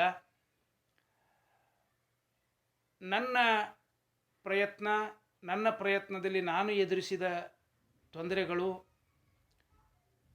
ಆಗ ನನಗೆ ಅನಿಸಿದ್ದು ಕೆಲವರಿಗೆ ಇದು ಸಾಧ್ಯವಾಗಲಿಕ್ಕಿಲ್ಲ ಅಂಥವರಿಗೆ ನನ್ನ ಪರಿಮಿತ ಬುದ್ಧಿಗೆ ಹೊಳೆದ ಒಂದು ಉಪಾಯ ಏನು ಅಂದರೆ, ಈಗ ಈ ಎಲ್ಲ ಶ್ಲೋಕಗಳ ಅರ್ಥ ನಿಮಗಾದ ಮೇಲೂ ಒಂದೊಂದು ಶ್ಲೋಕದಿಂದ ಒಂದೊಂದು ಅವಯವಗಳ ಸ್ಮರಣೆ ಬಂತು. ಅಷ್ಟು ಮಾತ್ರ ಅಲ್ಲ, ಇಡೀ ಶ್ಲೋಕದ ಅರ್ಥ, ನೀವು ಸಂಸ್ಕೃತ ವಿದ್ವಾಂಸರು, ನಿಮಗೆ ಇಡೀ ಶ್ಲೋಕದ ಅರ್ಥ ಚೆನ್ನಾಗಾಯಿತು ಅಂತ ಆದ ಮೇಲೂ ಕೂಡ ಧ್ಯಾನಕ್ಕೆ ಬೇಕಾದ ಅವಯವಗಳ ಚಿಂತನೆ ಮನಸ್ಸಿನಲ್ಲಿ ಸ್ಪಷ್ಟವಾಗಿ ಮೂಡೋದಿಲ್ಲ ಅಂತನ್ನೋದು ನನ್ನ ವೈಯಕ್ತಿಕ ಅನುಭವ. ಎರಡು ಕಾರಣ. ಒಂದು, ಇಲ್ಲಿ ಮಾಡತಕ್ಕಂಥ ವರ್ಣನೆಗಳು, ಎಷ್ಟೋ ವರ್ಣನೆಗಳು ನಮಗೆ ಬರೀ ಶಬ್ದಾತ್ಮಕ. ಈಗ ನಿಮಗೆ ಉದಾಹರಣೆಗೆ ಹೇಳೋದಾದರೆ, ಆರಂಭದ ಪಾದದ ಚಿಂತನೆಯಲ್ಲಿ ಅರ್ಧಚಂದ್ರಾಕೃತಿಯಲ್ಲಿರ್ತಕ್ಕಂಥ ಉಗುರುಗಳು ಅಂದರೆ ತಿಳಿತದೆ ನಮಗೆ. ನಮ್ಮ ಉಗುರುಗಳನ್ನು ನೋಡಿಕೊಂಡ್ರೆ ಅರ್ಧಚಂದ್ರಾಕೃತಿ ತಿಳಿತದೆ. ಆದರೆ ಅದರ ತೇಜಸ್ಸು ಎಂಥದ್ದು, ನಮ್ಮ ಮನಸ್ಸಿನ ಎಲ್ಲ ಮಲಿನತೆಯನ್ನು ನಾಶಗೊಳಿಸ್ತಕ್ಕಂಥ ತೇಜಸ್ಸು ಆ ಉಗುರಿನ ಆಕಾರಕ್ಕೋ ಆ ಉಗುರು ಅನ್ನೋ ಅವಯವಕ್ಕೋ ಇದೆ ಅಂದರೆ ವಿ ಆರ್ ಲಾಸ್ಟ್. ಯಾಕೆಂದರೆ ನಾವು ನೋಡಿದ ಉಗುರುಗಳಿಗೆ ಅಂಥ ಕಾಂತಿ ಇಲ್ಲ. ಉಗುರಿನೊಳಗಿನ ಹೊಲಸೆಲ್ಲ ತೆಗೆದು ಸೋಪಿನಿಂದ ತೊಳೆದ್ರೆ ಸ್ವಚ್ಛವಾಗಿರುತ್ತೆ ಉಗುರು, ಅಷ್ಟೇ ನಮಗೆ ತಿಳಿಯೋದು. ಆ ಮಹದ್ ಹೃದಯಾಂಧಕಾರಂ, ಮನಸ್ಸಿನ ಹೃದಯದ ಅಂಧಕಾರವನ್ನು ನಿವಾರಿಸ್ತಕ್ಕಂಥ ತೇಜೋಮಯವಾದ ಉಗುರುಗಳು, ವಾಯುಸ್ತುತಿಯ ಆರಂಭದಲ್ಲಿ ಆ ನಖಸ್ತುತಿಯಲ್ಲಿ ಬರ್ತಕ್ಕಂಥ ವರ್ಣನೆ, ಅದು ಶಬ್ದಾತ್ಮಕ. ನಮಗೆ ಮಕರ ಕುಂಡಲ ಏನದು ಮಕರತ ಮಣಿಯ ಹಾರಗಳು, ಅದರಿಂದ ಪ್ರಕಾಶಿತವಾದ ವಕ್ಷಸ್ಥಲ, ಮಕರ ಕುಂಡಲ ಧರಿಸಿರ್ತಕ್ಕಂಥ ಕರ್ಣಗಳು, ಎಲ್ಲಿ ನಾವು ನೋಡೇ ಇಲ್ಲ ಮಕರ ಕುಂಡಲ. ಮಕರಾಕಾರದ ಕುಂಡಲ ಅಂತ ಟಿಪ್ಪಣಿಕಾರರು ಅರ್ಥ ಬರೀತಾರೆ. ಇಷ್ಟೇ ನಮ್ಮ ತಿಳುವಳಿಕೆ. ಹೀಗೆ ಅನೇಕ ವರ್ಣನೆಗಳು ಅವು ಧ್ಯಾನ ಮಾಡುವಾಗ ಈ ಶಬ್ದಗಳಿಂದ ಯಾವ ಚಿತ್ರ ನಮ್ಮ ಕಣ್ಮುಂದೆ ಇರಿಸಿಕೊಳ್ಳಬೇಕು ಅನ್ನೋ ನಿಟ್ಟಿನಲ್ಲಿ ಯೋಚಿಸಿದಾಗ ವಿ ಆರ್ ಲಾಸ್ಟ್. ಇಲ್ಲಿ ಯಾರಿಗೂ ನಾವು ಧ್ಯಾನ ಮಾಡ್ತಿದ್ದೀವಿ, ನಮಗಿದೆಲ್ಲ ಅರ್ಥ ಆಗಿದೆ ಅಂತ ತೋರಿಸ್ಕೊಳ್ಳೋ ಪ್ರಶ್ನೆ ಇಲ್ಲ. ಯಾಕೆಂದರೆ ಯಾರನ್ನು ನಾವು ಮೆಚ್ಚಿಸಬೇಕು, ಯಾರನ್ನು ಮೋಸಗೊಳಿಸಬೇಕು, ಯಾರೋ ನಮ್ಮನ್ನು ಹೊಗಳಿದ್ರು ಅಂತ ಇಟ್ಕೊಳ್ಳಿ, ತುಂಬ ಚೆನ್ನಾಗಿ ಧ್ಯಾನ ಮಾಡ್ತಾರೆ, ಗಂಟೆಗಟ್ಟಲೆ ಕೂತಿರ್ತಾರೆ, ಒಳಗಡೆ ಏನು ನಡೀತಾ ಇದೆ ಅನ್ನೋದು ನಮಗೆ ಮಾತ್ರ ಗೊತ್ತು. ಹೊಗಳುವವರು ತೆಗಳುವವರು, ಯಾರೋ ನಾಟಕ ಅಂತಾರೆ, ಯಾರೋ ಹೊಗಳ್ತಾರೆ, ಯಾರೋ ನಮಸ್ಕಾರ ಮಾಡ್ತಾರೆ. ಒಂದು ವಿಷಯ ನಮ್ಮ ಗಮನದಲ್ಲಿರಬೇಕು, ಇದನ್ನೆಲ್ಲ ಮಾಡುವವರು ಮತ್ತು ಮಾಡಿಸ್ಕೊಳ್ಳುವಂಥ ನಾವು ಒಂದು ದಿವಸ ಇಲ್ಲವಾಗ್ತೀವಿ. ಈ ಶರೀರವೇ ಹೊರಟು ಹೋಗುತ್ತೆ. ಆ ಕಾಲದಲ್ಲಿ ನಮಗೆ ಉಪಯೋಗವಾಗುವಂಥ ಒಂದು ಸಾಧನೆಯಲ್ಲಿ ನಾವು ತೊಡಗಿದ್ದೇವೆ. ಇವರು ಯಾರು ಇರೋದಿಲ್ಲ. ಪ್ರಾಮಾಣಿಕವಾಗಿ ನಮ್ಮ ಅಂತರಂಗದಲ್ಲಿ ನಾವು ಬೆಳಿಬೇಕು, ಭಗವಂತನ ಸ್ವರೂಪ ಚಿಂತನೆ ಮಾಡಿಕೊಳ್ಳಬೇಕು ಅನ್ನೋ ಒಂದು ಹಂಬಲದಿಂದ ಇದನ್ನು ಮಾಡ್ತಾ ಇದ್ದೇವೆ.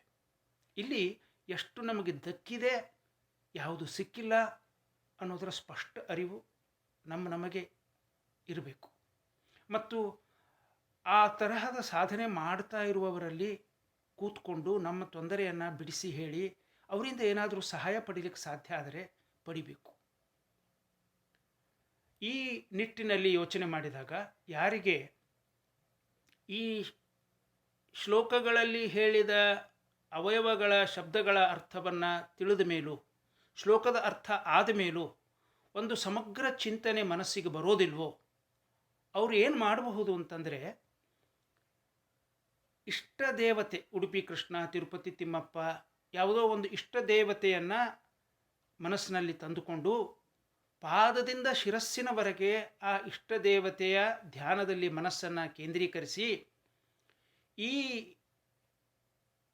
ಭಗವಂತನ ಅವಯವಗಳ ಚಿಂತನೆಯನ್ನು ನಮಗೆ ತಿಳಿಸ್ತಕ್ಕಂಥ ಪದ್ಯಗಳನ್ನು ಗಟ್ಟಿಯಾಗಿ ಹೇಳ್ತಾ, ಆರಂಭದಲ್ಲಿ ಗಟ್ಟಿಯಾಗಿ ಹೇಳಬೇಕು, ಇಲ್ಲದೇ ಇದ್ದರೆ ಮನಸ್ಸು ಎಲ್ಲೆಲ್ಲೋ ಹೋಗುತ್ತೆ. ಮುಂದೆ ಮಾನಸಿಕ ಚಿಂತನೆ ಸಾಧ್ಯ. ಪಾದದ ಚಿಂತನೆ ಬಂದಾಗ ಆ ನಮ್ಮ ಇಷ್ಟಮೂರ್ತಿಯ ಪಾದ,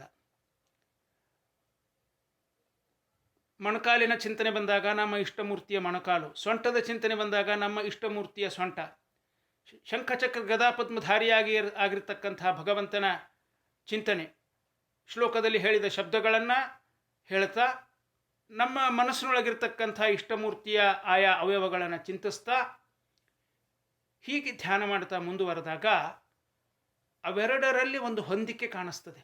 ನಿಧಾನಕ್ಕೆ ಮನಸ್ಸಿನಲ್ಲಿ ಆ ಮೂರ್ತಿಯನ್ನು ಪ್ರತಿಷ್ಠಾಪಿಸಿ ಭಕ್ತಿಯಿಂದ ಈ ಮಂತ್ರಗಳನ್ನು ಹೇಳ್ತಾ ಹೋದಾಗ ಕ್ರಮೇಣ ಒಂದು ಅವೆರಡರ ಮಧ್ಯೆ ಒಂದು ಹೊಂದಿಕೆ ಕಾಣಿಸಿಕೊಂಡು ಏಕಚಿಂತನೆ, ಬಾಯಿಂದ ಹೇಳೋದಕ್ಕೂ ಮನಸ್ಸಿನಲ್ಲಿ ನೋಡೋದಕ್ಕೂ ಹೊಂದಾಣಿಕೆ ನಮಗೆ ಕಾಣಲಿಕ್ಕೆ ಸಾಧ್ಯ. ಈ ವಿಷಯದಲ್ಲಿ ಏನಾದರೂ ಪ್ರಶ್ನೆಗಳಿದ್ದರೆ ಮುಂದಿನ ಅನುಸಂಧಾನದಲ್ಲಿ ನೋಡೋಣ. ಈ ಸಮಯ ತುಂಬ ಸಮಯವನ್ನು ತೆಗೆದುಕೊಂಡೆ ಅತಿಕ್ರಮಿಸಿದೆ ಅಂತ ಕಾಣಿಸ್ತದೆ, ಕ್ಷಮೆ ಇರಲಿ. ಎಲ್ಲ ಸದ್ಭಕ್ತರಿಗೆ ಸಾದರ ಪ್ರಣಾಮಗಳು. ಮಧ್ವ